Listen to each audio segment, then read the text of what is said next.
GM mustard is a genetically modified mustard where three bacterial genes have been unnaturally inserted into the mustard plant. And one of the genes is called a bar gene, which makes GM mustard tolerant to a particular chemical, which is a weedicide which kills weeds called glufosinate. And a herbicide tolerant crop being grown in India would mean that farmers will end up using more chemicals in agriculture. When they use more chemicals, it means that it's bad for themselves, it's bad for the environment, it's bad for the soils, it's bad for the honeybees and other living organisms out there, but it's also bad for consumers of mustard. Sitting in a distant part where you're not yourself growing mustard, you may want to know why should you be bothered about GM mustard. But believe me, your mustard is going to become more poisonous than it was ever before because it's both genetically modified. This genetic modification itself has health implications.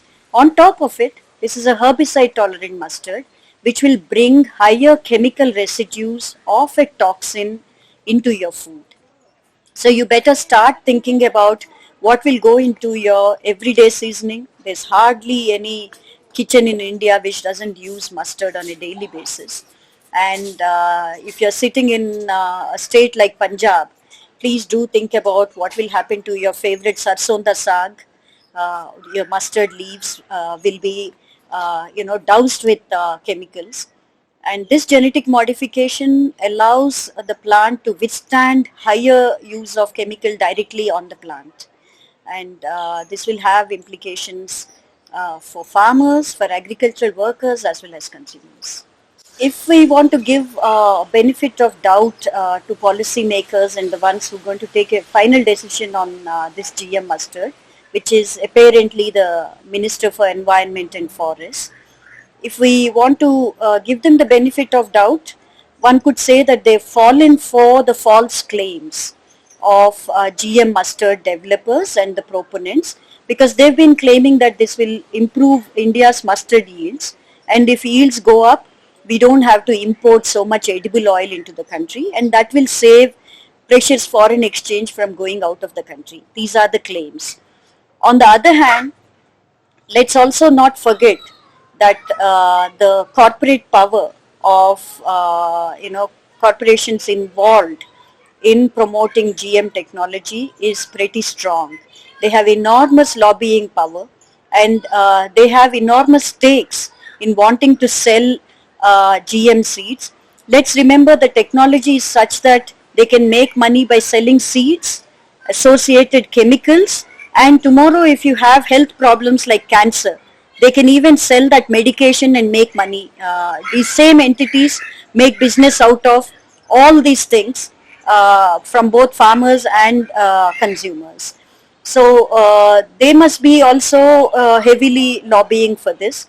Whatever it may be, it will be disastrous for a minister to approve GM mustard for India, especially at a time when a majority of the countries around the world have said a clear no to a technology like this. They're not fools. It's not as though they don't have scientists in those countries. It's not as though their science has not progressed.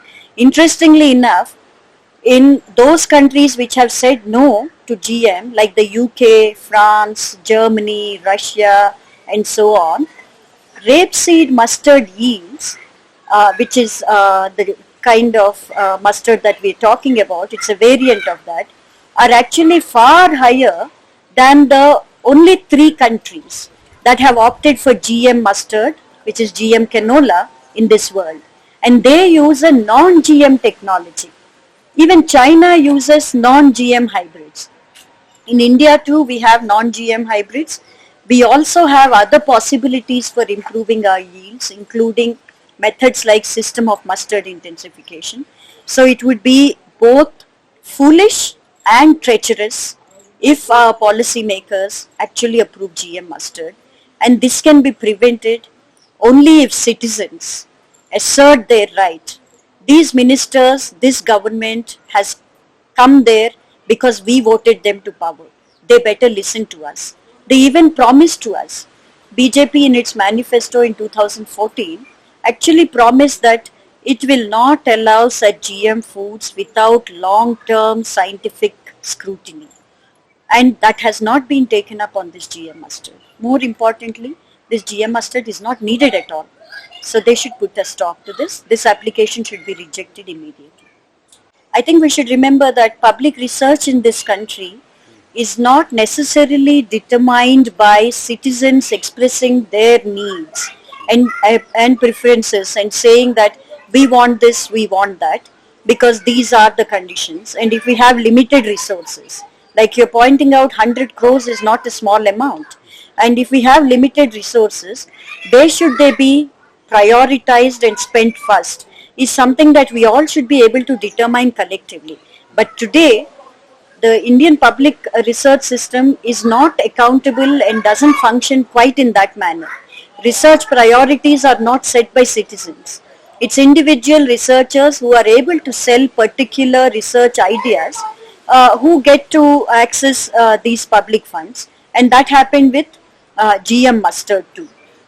We keep saying that this kind of a project is actually a very, very unaffordable, costly distraction from the real investments that need to be made in farming. Today farmers are dying, and with a small proportion of this amount, if you can teach them sustainable farming practices, if you can teach them self-reliant farming, which will sustain the resources, because you can't erode the very resources on which your entire livelihood is dependent, which can produce enough, which can give dignity to farmers in their profession and so on. Why are you not doing so? And we have live examples of governments having done that too. And that happened because civil society was involved in creating those examples. And in the case of GM mustard, if you look at the regulatory body, which processed the application after public funds were given for research, you would find that the regulatory body actually contains conflict of interest elements. There are people who are GM crop developers themselves, some who sit in industry funded bodies. They're all sitting there and taking decisions for all of us. The mandate technically is supposed to be protecting us from the risks of modern biotechnology, but what they do actually is what is opportunistic and convenient to their own interests. We've had in the Genetic Engineering Appraisal Committee in the GESC, regulators whose wives are GM crop developers, and these people actually argue the case of why certain conditions should be relaxed and so on and so forth, and push the application forward. So we're talking about conflict of interest. We're also talking about secrecy in regulation. To this day, GM mustard data, safety, so-called claimed safety data, has not been put in the public domain. You know what they did? They made fools of the citizens of the country by saying, we are keeping 4,000 pages open in our office for 1 month. If you are interested, whether you are in Kanyakumari or Kolkata or Arunachal, you come all the way to Delhi. We won't allow you to take photocopies or even take pictures of the material. You memorize 4,000 pages, do mental analysis and give us your public feedback. And that's it. In 30 days they closed that. They ran extremely farcical processes. They got away with utter unaccountable action so far. And it is time we say, as citizens, nothing doing. We won't allow you to put poison either in our farms or on our plates. And that is what we are seeking citizens to do. We're asking them to write to the minister. There is a change.org petition online, which is addressed to the Prime Minister as well as Dr. Harshvardhan, the Union Environment Minister. We want citizens to, endorse that petition and add their signature to it. We want them to pick up a postcard, 50 paisa, it doesn't cost you anything. Write your own personal message to the Prime Minister as to why you don't want GM mustard. We also want you to be ready for the battle. The GM mustard battle in India is both the battle and the war. If we allow GM mustard to come in, 100 other GMOs will come in.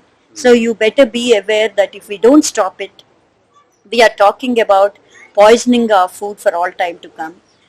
We are talking about allowing big corporations to control what we eat, what we grow, and so on.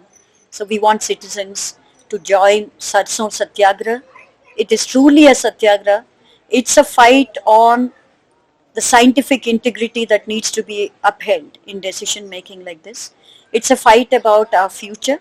It's a fight on behalf of our farmers, including women farmers.